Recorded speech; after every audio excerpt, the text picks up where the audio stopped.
Donald Trump ने Ukraine को military इमदाद के ऊपर पाबंदी लगा दी।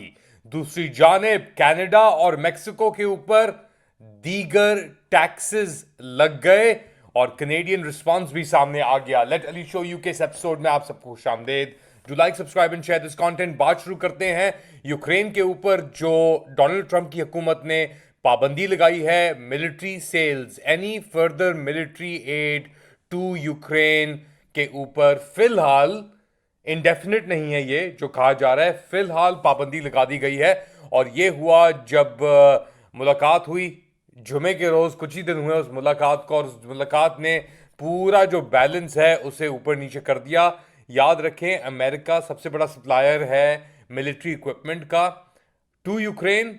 क्या कहा ट्रंप ने लगाते हुए, पहले वो सुनते हैं फिर बात को आगे बढ़ाते हैं। I want to see it end fast.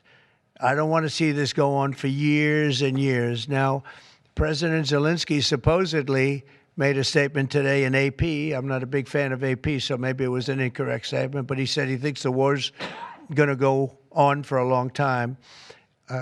And he better not be right about that. तो ये थे डोनाल्ड ट्रंप, और ये बेसिकली कह रहे थे कि ज़ेलेंस्की और ये लोग अमन के लिए तैयार नहीं हैं। ये चाहते हैं कि जंग इंडेफिनिटली चलती रहे, पैसे इंडेफिनिटली आते रहें। और ये ज़ेलेंस्की ने स्पेसिफिकली क्या कहा? ज़ेलेंस्की ने स्पेसिफिकली कहा कि मेरे ख्याल से अमन बहुत देर तक मुझे नज़र नहीं आता रूस और पुतिन के साथ। ये कहने के बाद ट्रंप और ज़ेलेंस्की की जो झड़प हुई थी, जो आप देख रहे हैं साइड पे स्क्रीन के अपने, ओवल ऑफिस के अंदर झड़प हुई। और उसके बाद मार्को रूबियो जो सेक्रेटरी ऑफ स्टेट हैं, जो खामोश में बैठे हुए थे मीटिंग के दौरान, मीटिंग के अंदर बेसिकली जो तीन लोग बात कर रहे थे एक दूसरे के साथ, ये इख्तलाफ कर रहे थे, उसमें ज़ेलेंस्की, ट्रंप और जेडी वांस नायब सदर जो अमेरिका के, वो शामिल थे। अब उनके साथ जेडी वांस के साथ बैठा हुआ था मार्को रूबियो, जो एक्चुअली है वजीर खारजा, सेक्रेटरी ऑफ स्टेट अमेरिका का। उसने उस वक्त कुछ नहीं बोला, मगर जब मीटिंग खत्म हुई तो फिर रूबियो ने कहा ज़ेलेंस्की से कि मेरे ख्याल से बेहतर होगा कि आप यहाँ से चले जाएं।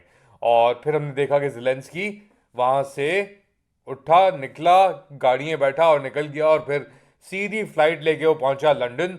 वहाँ पे कियर स्टारमर ने इसको एंटरटेन किया, किंग चार्ल्स से ही मुलाकात हुई और एक बहुत बड़ी मीटिंग हुई। सब ये यूक्रेन ग्रुप की एक तरीके से, जिसके अंदर Canadian prime minister Justin Trudeau भी शामिल थे और दीगर हेड्स ऑफ स्टेट्स भी थे।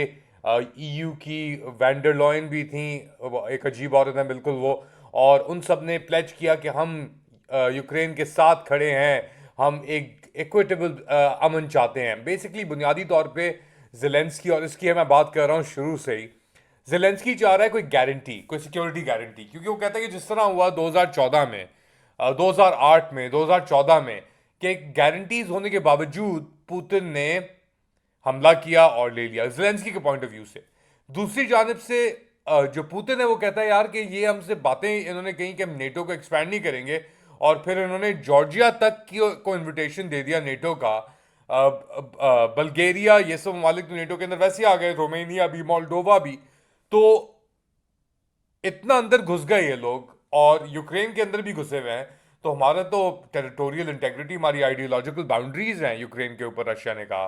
तो दोनों साइड्स इंट्रेंच हो गई। अच्छा, एक बात याद रखें कि जब ये दूसरा फेज शुरू हुआ इस जंग का फरवरी 2022 के अंदर, 2014 के बाद दूसरा फेज 2022 फरवरी में, तो इनिशियल डेज के अंदर ये कहा जा रहा था कि रशिया 3 दिन के अंदर पूरा यूक्रेन ले लेगा, कीव पे कब्जा कर लेगा।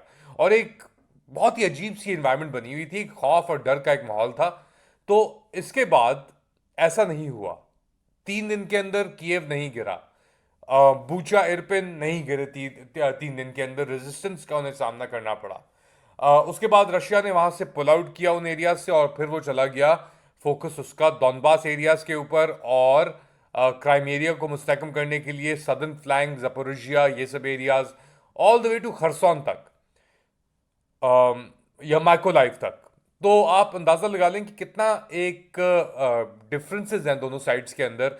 रशियन साइड कहती है कि उन्होंने अग्रेसर है, वो अग्रेसर है, नेटो अग्रेसर है। यूक्रेनियन साइड कहती है रशिया अग्रेसर है, और पूरा यूरोप यूक्रेनियन साइड के साथ कहता है रशिया अग्रेसर है। तो यहाँ पे आगे बात फंसी हुई, और अब अमेरिका के अंदर पोजीशन चेंज हो गई है, और इन्होंने $200 अरब तो खुद ही ये लोग कहते हैं कि हमने दिए हैं। ट्रंप के आने के बाद वो कहता है कि भाई हमें ये जंगें नहीं लड़नी। और जो फड्डा एक्चुअली हुआ था ना उस दिन, उसने ये कहा था कि हमें जंग, हमारी जंग नहीं है।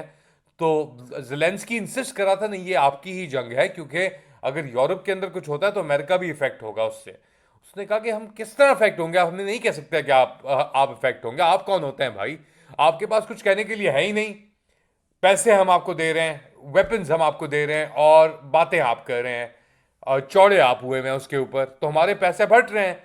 हम अपनी ये आपको इमदाद भी नहीं देंगे, मिलिट्री इमदाद, तो आप लड़ लें आप यूरोप के साथ जितना आप लड़ सकते हैं। उनके पास प्रोडक्शन कैपेसिटी नहीं है, वो अपनी सर्वाइवल के लिए उनके पास आर्टिलरी शेल खत्म हो गए हैं। शायद इसीलिए पाकिस्तान को ब्रिटानिया ने लूप इन किया हुआ है, घेरा दिया हुआ है कि इनके पास आर्टिलरी शेल्स, आर्मामेंट्स पाकिस्तान जैसी सोर्सेज से आए, वो अभी भी फीड करने की पोजीशन के अंदर हों। लेकिन ये पूरी जो ये क्लॉक है ना, ये मशीन जो ये चलती है अमेरिकन चाबी के ऊपर, ये अमेरिकन इशारों के ऊपर। अगर अमेरिकन इशारा नहीं है उधर से, या अमेरिका में रिलक्टेंस है, तो ये पूरा सिस्टम एक तरीके से रुका हुआ है। क्योंकि फिर अमेरिका आगे जाके रशिया से और चाइना से डायरेक्ट डीलिंग अपनी करेगा, वो उसको क्या जरूरत है यूरोप की? तो ऑब्वियसली नेटो अलायंस के अंदर अमेरिका के बगैर आप आगे नहीं मूव कर सकते। मगर कोशिश ज़रूर जारी है। कनेडियन प्राइम मिनिस्टर के यूरोप और ब्रिटानिया बड़े चक्कर लगे हैं पिछले कुछ महीनों के अंदर। कनाडा के अंदर एक एंटी अमेरिकन वेव आ रही है।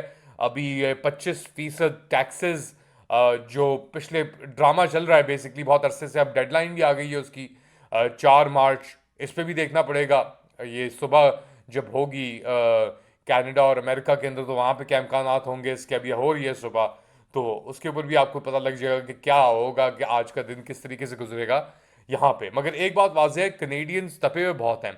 और डग फोर्ड जो ऑन्टेरियो का एक तरीके से वजीर आला है, प्रेमियर इसे कहते हैं, गवर्नर है ऑन्टेरियो का, टोरंटो है वहाँ मौजूद, वो कह रहा है कि अगर हमें बिजली भी बंद करनी पड़ी न्यूयॉर्क और दीगर और इलाकों में, कनेडियन एनर्जी कंपनीज बिजली प्रोवाइड करती हैं न्यूयॉर्क स्टेट को, तो कहते हैं कि अगर आप हमारी फैमिलीज को टारगेट करेंगे, इकोनॉमिकली हमारी इकोनॉमी को टारगेट करेंगे, हम आपकी लाइट्स बंद कर देंगे। 50% अमेरिका की जो एनर्जी रिक्वायरमेंट है वो कनाडा से जाती है फॉर एग्जाम्पल। तो अगर कनाडा उसे बंद कर दे तो फिर तो बहुत मसले हो जाएंगे कुछ स्टेट्स के लिए अमेरिका के अंदर। तो ये ट्रंप इसके साथ मूव इन कर तो रहा है, मगर थ्रेट भी है, नहीं भी है, बहुत मुश्किल है, और मुश्किल नहीं भी है।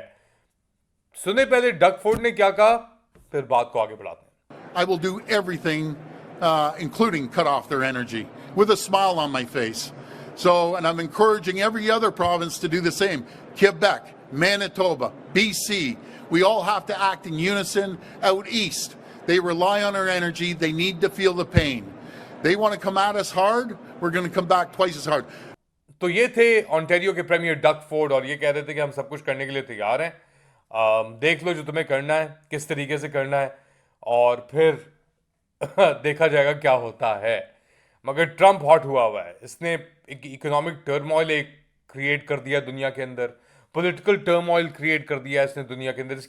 इसने तो नहीं किया, मगर ये जो हर स्टेप्स ले रहा है उसने किया है। और कुछ बहुत लोग हैं जो मानते हैं कि जो ट्रंप कर रहा है वो सही कर रहा है। वो कहते हैं कि हमने जो बाइडेन के साथ देखा, इससे यूक्रेन की जंग के ऊपर है, एक साइड है जंग को कंटिन्यू करना चाहती है इंडेफिनेटली, दूसरी साइड है वो जंग को खत्म करना चाहती है। जो साइड इंडेफिनेटली कंटिन्यू करना चाहती है जंग को, वो कहती है कि अगर हमने ये अभी यहाँ पे रोक दी तो आगे जाके हमें मसले हो जाएंगे।